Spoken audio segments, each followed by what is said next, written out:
ഒരു രാജ്യം ഒരു തെരഞ്ഞെടുപ്പ് ബില്ലിന് അംഗീകാരം നൽകി കേന്ദ്ര മന്ത്രിസഭാ യോഗം.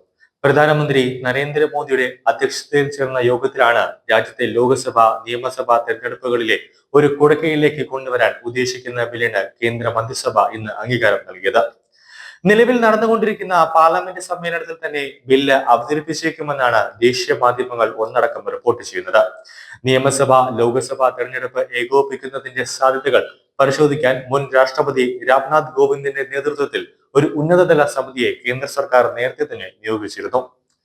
വിവിധ കക്ഷികളുമായി കൂടിയാലോചിച്ച ശേഷം ഒരു രാജ്യം ഒരു തെരഞ്ഞെടുപ്പ് നയത്തിന് അനുകൂലമായ റിപ്പോർട്ട് സമിതി കേന്ദ്രത്തിന് മുമ്പാകെ സമർപ്പിക്കുകയുണ്ടായിരുന്നു.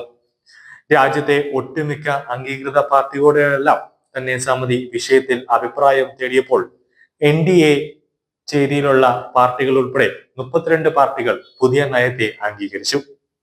അതേസമയം കോൺഗ്രസ് ഉൾപ്പെടെ 15 പാർട്ടികൾ തങ്ങളുടെ എതിർപ്പ് സമിതിക്ക് മുന്നിൽ ആവർത്തിച്ച് പറഞ്ഞിട്ടുണ്ട്.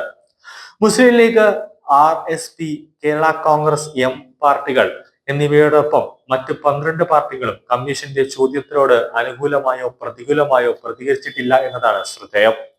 സ്വാതന്ത്ര്യ ദിനത്തിൽ ചെങ്കോട്ടയിൽ നടത്തിയ പ്രസംഗത്തിലും പ്രധാനമന്ത്രി നരേന്ദ്രമോദി ഒരു രാജ്യം ഒരു തെരഞ്ഞെടുപ്പ് എന്ന മുദ്രാവാക്യം ആവർത്തിച്ച് പറയുകയുണ്ടായിരുന്നു. അടിക്കടിയുള്ള തിരഞ്ഞെടുപ്പുകൾ രാജ്യത്തിന്റെ പുരോഗതിക്ക് തടസ്സം സൃഷ്ടിക്കുന്നുവെന്നും അദ്ദേഹം വാദിച്ചു. 1980-കളിൽ തന്നെ ഇത്തരമൊരു ആശയം ഉയർന്നു വന്നിരുന്നതാണ്. 1999-ൽ ജസ്റ്റിസ് BP ജീവൻ റെഡ്ഡിയുടെ നേതൃത്വത്തിലുള്ള നിയമ കമ്മീഷൻ ഇതൊരു നിർദ്ദേശമായി മുന്നോട്ട് വയ്ക്കുകയും ചെയ്യുകയുണ്ടായി.